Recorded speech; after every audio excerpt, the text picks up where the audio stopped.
नमस्कार दोस्तों। सचमुच 15 सेकंड की रील के ज़माने में कोई लंबी सी ऐसी किताब लिखना जिसे घंटों या कई दिनों तक ध्यान से पढ़ना पड़े, यह एक जोखिम भरा काम था जिसे मैंने बहुत हिम्मत के साथ पूरा किया। लेकिन क्योंकि किताबें अभी भी कुछ लोगों के लिए महत्वपूर्ण हैं, इसलिए प्रस्तुत है किताब का संक्षिप्त विवरण। सरकारी। इस किताब के लेखन की शुरुआत तब होती है जब मैं अपने प्रशिक्षण की उस यात्रा के दौरान एक सरकारी स्कूल में प्राथमिक विद्यालय के बच्चों के बीच पहुंचा, उनके साथ बैठा, उन्हें देखा और सुना। तब पहली बार कोशिश की कि बाहर की दुनिया के साथ साथ थोड़ा अपने भीतर भी झांक लूं। उसी दौरान कुछ ऐसे सवाल उभरे जो शायद केवल मेरे नहीं, हम सबके होने चाहिए। धीरे धीरे यह एहसास हुआ कि कच्ची मिट्टी के रूप में जन्म लेने वाले बच्चे को माता पिता से लेकर पूरा तंत्र जाने अनजाने विकृत आकार देने में लगा हुआ है। जिस तंत्र का काम उसे संवारना था, वही उसे कुरूप करने का माध्यम बनी हुई है। सिस्टम ने उसे समाज, सभ्यता, मानवता या प्रकृति के लिए निखारने की बजाय अपने लिए तैयार करने की कोशिश में केवल व्यवस्था की मशीन का एक पुर्जा बना दिया। और अब विकास के उसी क्रम में वही मासूम बचपन बड़ा होकर समांतर तंत्र में अपने आश्रय का निर्माण कर रहा है।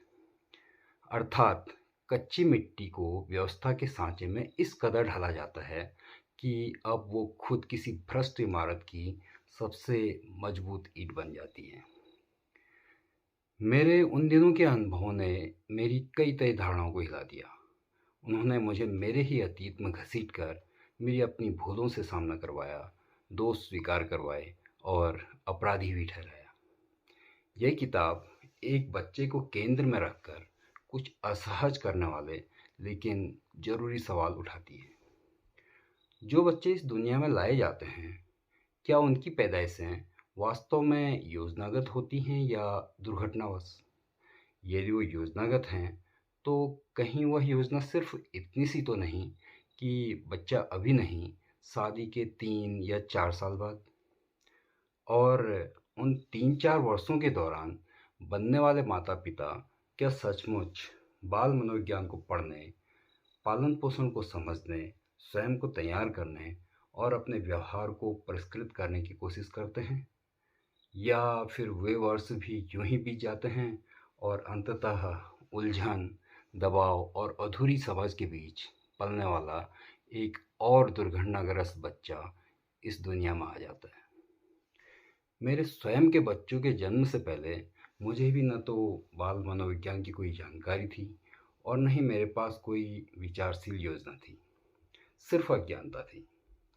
अब वर्तमान पीढ़ी माता पिता बनने से पहले स्वयं को कितना जागरूक या कितना अनभिज्ञ समझती है, यह प्रश्न उनके विचार का होने पर ही वे बच्चों के पालन पोषण की सही दिशा में आगे बढ़ सकते हैं। और क्या बच्चा पैदा होने के बाद भी हम अपने ज्ञान, व्यवहार, सोच, अपनी सीमाओं, उलझनों और क्षमताओं की लगातार समीक्षा करते हैं? बच्चे के लिए फिर से रोज की योजनाएं बनाई जाती हैं ताकि बच्चे के लिए बेहतर वातावरण का निर्माण कर सकें। अर्थात यह समझते हुए कि बच्चा देख कर सीखता है, जो कुछ हम उसे सिखाना चाहते हैं, क्या उसे दिखा पा रहे हैं या फिर अपने तयशुदा ज्ञान और अहंकार को ही अंतिम सत्य मानकर अपने उस अधूरे ज्ञान को बच्चे पर थोप कर अनजाने में बच्चे को उसी के बोझ तले जोखिम में डाल देते हैं। बच्चे के बचपन को स्वतंत्र और खूबसूरत बनाना इसलिए ज़रूरी है और महत्वपूर्ण है क्योंकि बचपन की सारी घटनाएं जो बच्चे के अचेतन मन में स्थायी रूप से बैठ जाती हैं, वे ही उसके संस्कार बन जाते हैं। अचेतन मन में प्रोग्राम हो चुकी वही बातें बड़े होने पर अनुकूल या प्रतिकूल परिस्थितियों में व्यवहार के रूप में प्रकट होने लगती हैं। लोगों द्वारा आंकलित और किसी व्यक्ति द्वारा दिखाए जाने वाले वे व्यवहार ही आम बोलचाल की भाषा में संस्कार कहलाए जाते हैं, जिनके बीज बचपन में बच्चों पर थोपे गए माहौल से पढ़े होते हैं। किताब कुछ सवालों के सिलसिले और उन पर मंथन शुरू करती है। और सबसे ज़रूरी सवाल कि क्या यह पूरा तंत्र और हम बच्चों के लिए सचमुच संवेदनशील होकर ईमानदारी से काम कर रहे हैं? लेखन की इस यात्रा के दौरान मैंने जो देखा, समझा और महसूस किया, वही इस किताब का आधार है। यह कोई शोध पत्र नहीं, बल्कि एक प्रशिक्षु के अनुभवों और विचारों का तात्कालिक आवेग है। इसमें विचारों में असंगति या विरोधाभास भी हो सकते हैं, जो सीखने की स्वाभाविक प्रक्रिया का हिस्सा है। इस किताब में कई बातें काल्पनिक विचार भी हो सकते हैं, जिन्हें आदर्श परिस्थितियों को ध्यान में रखकर सोचा गया हो और जिन्हें पूरे तंत्र का मनोविज्ञान व्यवहारिक होकर निगलने के लिए तैयार बैठा हो। सरकारी सिर्फ व्यवस्था की नहीं, बल्कि उसी व्यवस्था में विकसित होती मानसिकताओं की भी बात करती है। उस सोच की जहाँ नियम उद्देश्य से बड़े हो जाते हैं, प्रक्रियाएं परिणामों को ढक देती हैं और जिम्मेदारी धीरे धीरे मात्र औपचारिकता बन जाती है। यह किताब उन अनकहे सचों को भी व्यंग्यात्मकता के साथ सामने लाती है, जिन पर सिर्फ दिखावे की चर्चा होती है। यह बच्चों की परवरिश में लापरवाही के लिए स्वयं लेखक को, माता पिताओं को और पूरे पारिवारिक, सामाजिक, शैक्षिक और व्यवस्थागत एवं राजनीतिक तंत्र को कटघरे में खड़ा करती है।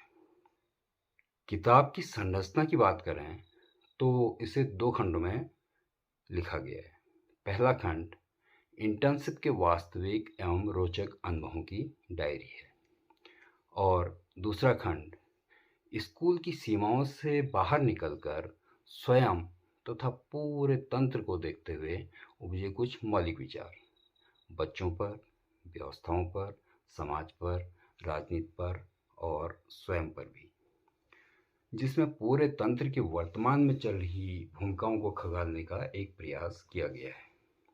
हो सकता है यह किताब पाठकों को किसी निष्कर्ष तक न पहुंचाए, लेकिन हो सकता है कि विचारशीलता की उस प्रक्रिया में ले आए जहां हम जीवन की अनिश्चितताओं को दिमाग में रखकर अपने स्वार्थों और अहंकारों को कुछ कम करते हुए बच्चों को सर्वोपरि मानकर स्वयं अपनी भूमिकाओं का भी विश्लेषण करना शुरू कर दें। जो अपनी संवेदनाओं को जीवित रखना चाहता है, जिसके लिए मानवीय भावनाएं महत्वपूर्ण हैं, जिसने कभी न कभी स्वयं को अनसुना, उपेक्षित या भीतर से अकेला महसूस किया हो, चाहे एक बच्चे के रूप में, माता पिता के रूप में, दादा दादी के रूप में या एक नागरिक के रूप में, और जो आज बच्चों के पालन पोषण की यात्रा की शुरुआत में है, भविष्य में बच्चे की योजना बना रहा है, अथवा जिसका किसी भी बच्चे से कोई संबंध है, चाहे उसके घर में कोई बच्चा हो या बच्चा आने वाला हो।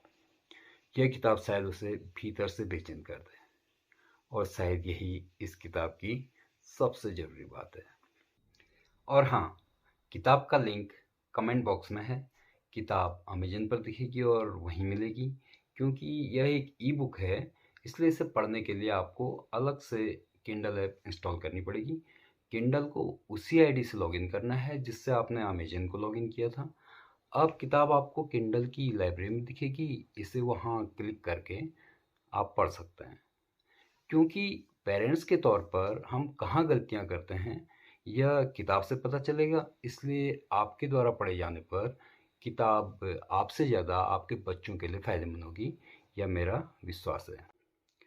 अंत में अमेजन पर आपके सही, गलत, प्रशंसनात्मक या फिर आलोचनात्मक रिव्यूज़ के लिए मैं आपसे उम्मीद करता हूँ वो मेरे लिए महत्वपूर्ण होंगे। धन्यवाद।